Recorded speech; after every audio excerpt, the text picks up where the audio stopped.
Tonight, You are playing to stay in the game. it's a make or break challenge. I was just going to win this thing, that was it. Go! Through the wilds of New Zealand, I just felt so violently ill. with elimination awaiting the loser. You lose, you go home. There's no ifs, buts or maybes.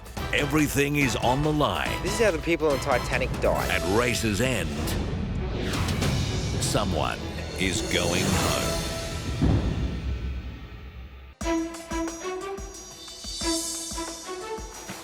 We woke up this morning and we were told to pack our bags, pack all our belongings into our suitcases. So it was a bit intriguing as to where we were going. It's really nice here. I don't want to go home. We thought we were having a challenge. Straight away, we all started assuming that somebody was going to go home if our bags all had to be packed away. We then got into the car and we had no idea where we were going. There was a lot of beautiful mountains and scenery, a beautiful lake, and I just thought, you know, where are they sending us today? What's going to be happening? So we arrived in the middle of nowhere on the side of a river. I've never ever been in a place that looks like this and it's so pretty. And the river was actually glacial water, like from melted snow, and I've never seen anything like that in my life. It rolled in. I bet you somebody visits a hospital today. I don't know if it was a temptation, a challenge, or I don't know, just a day trip, I suppose. Hello, everyone. Welcome to a truly wonderful part of the world. In fact, the place is so beautiful, it is called paradise. When you see me next, you will be in paradise. Paradise, paradise, paradise, paradise. It is on the end of New Zealand, I think. It's called paradise. It does not look like paradise to me. Paradise is normally palm trees and cocktails. Today, there will be times when it feels like paradise is lost and that you are, in fact, in hell. We thought it could either be something really good or really bad. Each one of you is about to compete in your single most crucial challenge so far. It is an adventure race with a sting in its tail. You are about to ride, run and paddle over 10 kilometres of New Zealand's most rugged mountain country. You will ride your bikes 6 kilometres across the fields to the forest edge. Next, you will sprint over 1 kilometre across the fields and through the forest. At the river, you will get in a boat and paddle 4 kilometres down the stream through swirling rapids. I think I was a little bit excited to do it because it's something different. It was like, you know, outdoor adventure sort of sport. Like, it wasn't moving 4 tons of wood, like boring. It sounded pretty bloody hard. It sounded like a modified triathlon, but they called it an adventure race. It didn't exactly sound like a walk in the park, but it did sound like a hell of a lot of fun. You will then abandon your boats for a final sprint to the finish. But before you get to the finish line, there's something else. This challenge is not just physical. It will also be a test of how much you have learnt about calorie and nutrition. You will see 6 logs displaying 6 different food items. They will be foods you have faced in the past.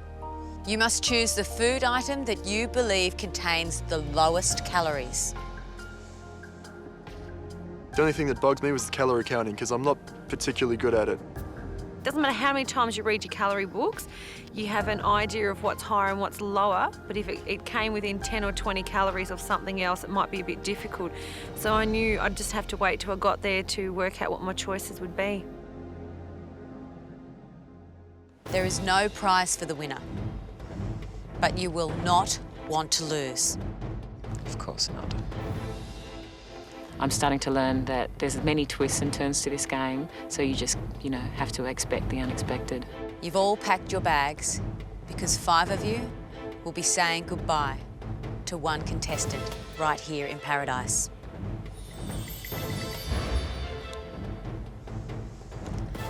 Courtney and I definitely had a bit of a look at each other. We had sort of been predicting this for a while now. Make the wrong choice of food item and your chance of becoming a finalist will be gone. My thoughts straight away raced to, I'm going to win this thing, so I've got a lot of choice on the food. Kim is going to struggle on this challenge. She'll come dead last. She was going to be going home today. My troubles are over, It is important for me to be in the house. The longer I'm in here, the more motivated I will stay. It's important for me to stay on here. I do have more weight to lose, and I do want to lose it. I just wanted to make sure I didn't come last. It's time to get this challenge started.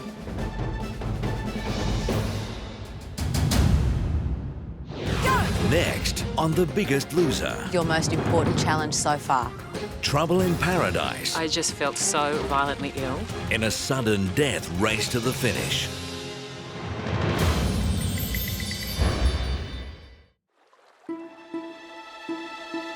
After AJ had explained the challenge to us and the consequences, we all made our way to the starting line where we found all these bikes and we were all just ready to go. As soon as I saw the bikes, just every fear from my childhood just came back.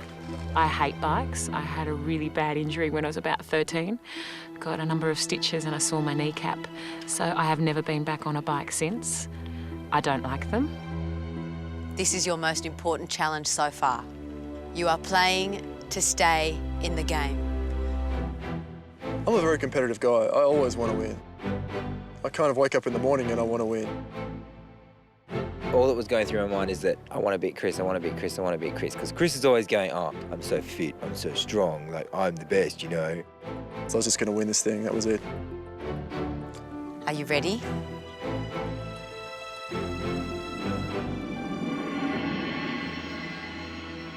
Go! When AJ said go, I just felt so violently ill. I was really nervous getting on. Just that whole putting your foot on the pedal and then getting your other foot up to just get you going is the fear for me. I held on so tight.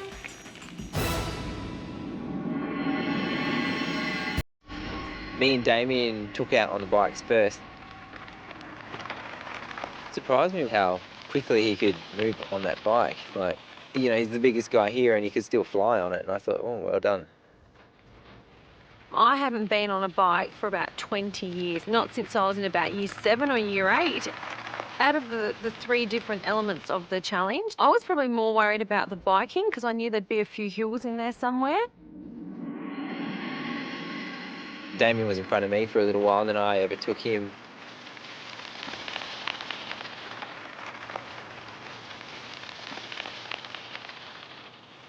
I was in the lead just flying along and, yeah, couldn't see Chris in sight for a while. At least for the first couple of Ks, I was hot on his heels. Every time he hit the water, I'd hit the water just behind him. And we both would grab our bikes and run, then both start up the hill again. I was a bit rusty on the bike. I thought, man, I'm doing okay. I'm coming third. I've just got to kind of keep that up because I'm still in the middle of the pack. All I needed to focus on was getting to the end quickly enough so I could still have a choice. And then just fingers crossed, hopefully making the right decision from there on in. I'm really not the best on bike. But today I thought, no, I'm going to go as hard as I can and as fast as I can. Damien was hot on my tail. I could just feel him right behind me the whole time. I was very puffed. I was panting a lot and just struggling to get my breath. I realised that Chris and Courtney and Paddy and now Marlita were all ahead of me. Just wanted to keep going. Holding onto the handlebars as tight as I could. I was trying to just stay on there. I didn't want to fall off. And I'm like, nah, I can't ride up a hill. And I thought, stuff it. I'm going to be last anyway. So I walked it up the hill. Why kill myself, getting my heart rate up? Because I still had to last 6K on the bike, plus a run, plus a river paddle. Everybody sort of seemed to be way ahead of me.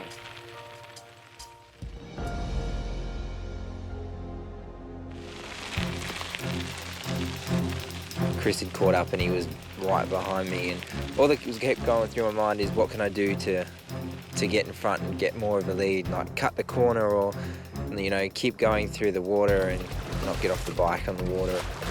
Yeah, him being behind me motivated me to go faster and keep it going and keep the pace. I could see Courtney and Chris up in the distance, and I just thought, man, that's my target. And then things started going wrong with my bike seat. It kept on sliding down. It was a real problem considering my knees were up around my ears. My bike seat, don't stay up. It was really annoying because I thought, man, any chance I had to kind of overtake him, this is going to cost me it. And all the time it's happening, I was just cursing. I'm going, oh my God, because I couldn't see him anymore. Courtney and Chris were kind of over the hills and far away. Coming into the water bits, you're obviously coming downhill, so you're in third gear and pushing as fast as you can. Then you slam the brakes, jump off, and I was always forgetting to put it back in a second for back up the other end. So I'd jump on and go, oh, wait a second, you know, thing's barely moving, and I'd nearly kill myself to get up. But I did it every time. I didn't learn from it. Every water stop where I'd have to get off the bike, I did the same bloody thing every time.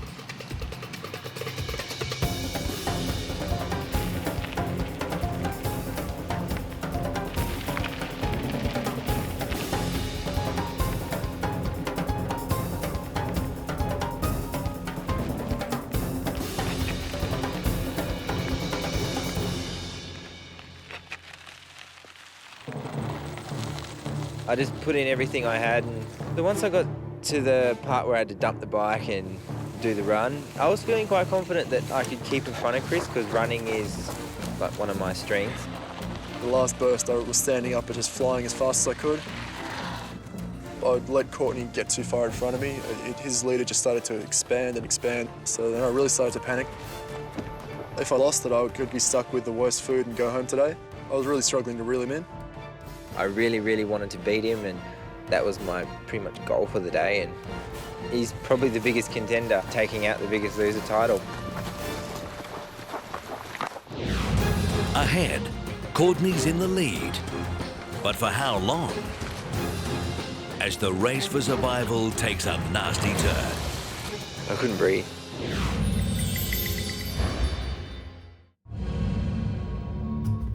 Chris was right behind me, like on my ass, and I grabbed the oar and threw it straight in the water and jumped in. I just ran to the bank there and I saw Courtney starting to take off. Each funyak had their own guide there, and these people weren't going to help us put the boat in the water or unbeach or anything. They were really just to make sure that if we got into some really sticky situations, they could hopefully pull us out before we maimed ourselves. So I just threw it in the river and just wanted to just catch him. Well, my only thought in my mind was, I've got to get this guy. I can't let him get ahead of me because the longer I leave it, the harder it's going to be. This is going to be a very crucial challenge because you lose, you go home. There's no ifs, buts, or maybes.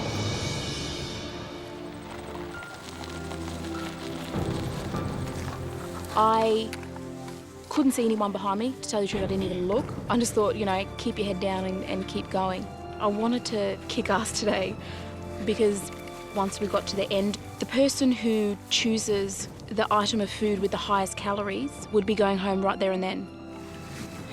I couldn't see Courtney or Chris. So that kind of led me to assume that they were already in the water and they were well on their way.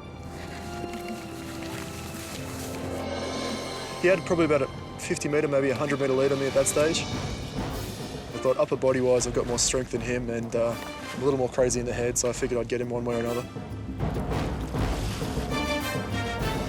So I thought, yeah, this is a big enough lead that I need. Like, I should win this. As long as I don't stuff it up, I should win it.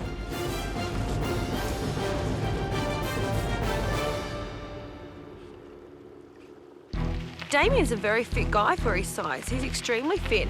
So I was thinking to myself that Damien's probably going to give me a run for my money, and him and I are going to be evened up the whole way. Just as I got to the tip of the hill and we were coming down, I was trying to, you know, pedal as fast as I could down the hill. And next minute he just zooms past me, and all the way down the hill he went as fast as he could. I think because he did have that little bit of extra weight behind him that actually helped push him down the hill. And I was just pedaling after him, trying to catch him all the way.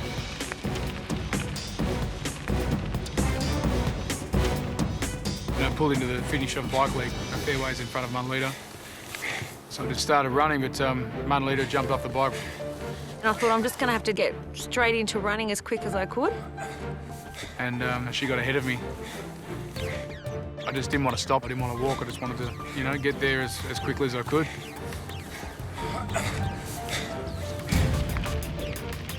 I came over a hill and I could see the flags. And I'm like, God, I have just ridden 6K.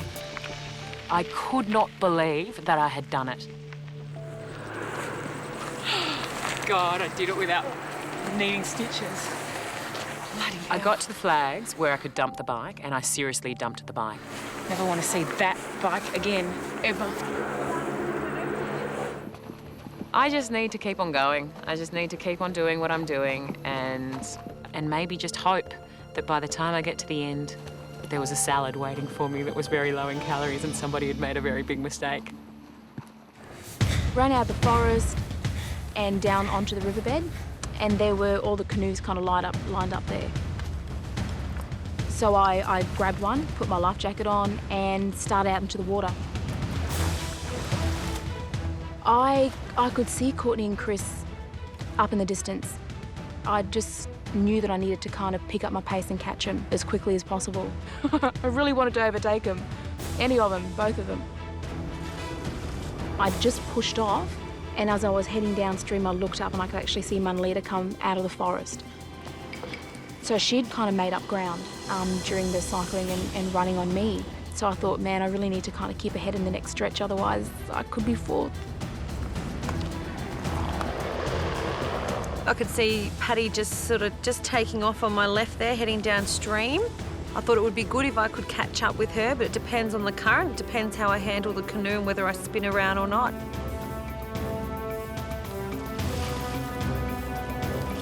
I could see Courtney up ahead and I was gaining on him a bit. I was trying to really lean forward on each stroke and just reef through my whole body, my back, my torso.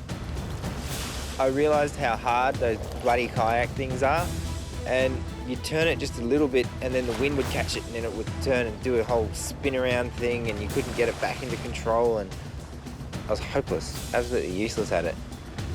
And then I saw there was a main part of the river and a little detour off to the right, and Courtney went off this little dicky detour and I went, all right, good luck to you, buddy. Unless the current's unbelievably ripping through there and doesn't look like it, you're stuffed. So I went down the main part, just really pushing here, you know, just forcing the boat to do what I wanted to do. And I started to pass him. He's sitting there, he's like looking at me, going, what's, you know, and just kept hammering past. And so when we came out, I was actually in front of him there. I'll sink the bloody boat before I let him win. Next, it's a race to the finish. But a big twist lies ahead. It literally took my breath away.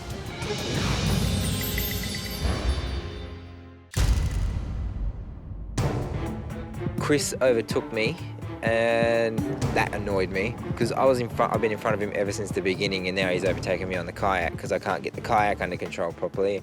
And then the current dragged me over to the right a bit, and I got stuck up on a little bank sort of thing, and I was trying to fix mine up, and as I tried to jump back into the boat, I went straight into the cold water, and it literally took my breath away because it shocked me so much, like how cold it was. And I was like, I couldn't breathe properly from panic or like shock or whatever. And all I kept thinking about was like, this is how the people on Titanic died. So maybe I'm going to die of hypothermia trying to win this race. I had Munleader in my sights in the boat and I was definitely catching him. He was right behind me. I started panicking, thinking, you know, my boat was turning. I couldn't straighten it. I thought he's going to definitely catch up. I could not see Kimberly at all. She wasn't in my sight.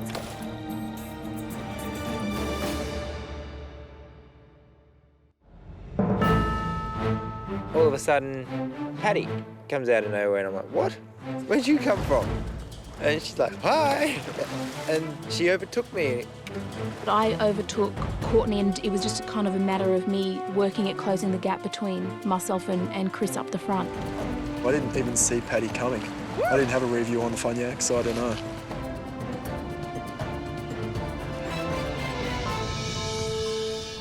could see the finish gates and I was just powering home, came screaming in, and then as I hit the beach there, Another boat pulled up beside me. I didn't really look. I just assumed it was Courtney because he was hot on my tail. Jumped out and started running because I knew Courtney's a faster runner than me.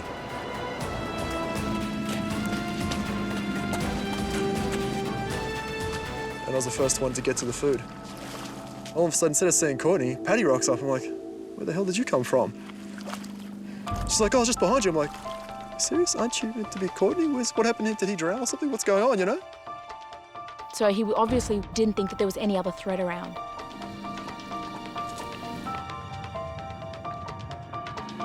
We'd have to make our choice out of 6 different dishes as to which one we thought had the least calories.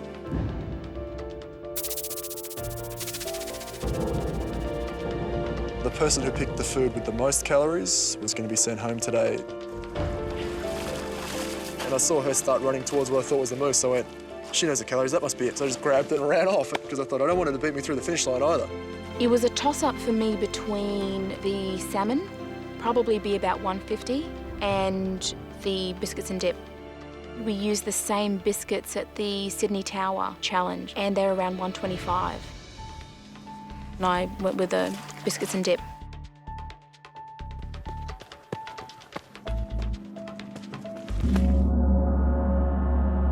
It felt really good hitting that finish line. I feel like it's an accomplishment, you know? I've really pretty much killed myself to get to this point. Yes, he beat me physically, just. How's yours? Standing there holding what I had compared to what he had, I actually thought I'd beaten him. I got to the end, there was 4 options. I couldn't really figure out which one was a clear winner. I was like, there's only a little bit of peanut butter, and that fried sausage, I don't know. But I knew that each egg was about 80, 90 calories each, and I thought, And salmon sashimi. I knew it was low, and it wasn't cooked, so I thought, yeah, it's probably the best option I can go with. Congratulations, man. Thank you. I thought you were right behind me all the way there. Yeah, it's just luck.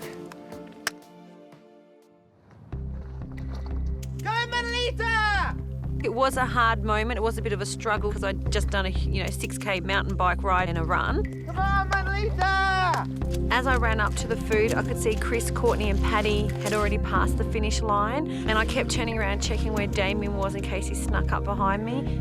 I saw there was 3 eggs there, a jar of peanut butter, and I saw a sausage.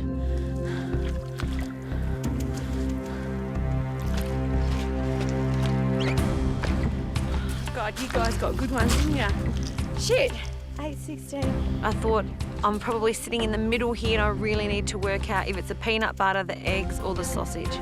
Go, Damo! I'm not ready to go home yet. Definitely not ready. I want to stay here as long as I can.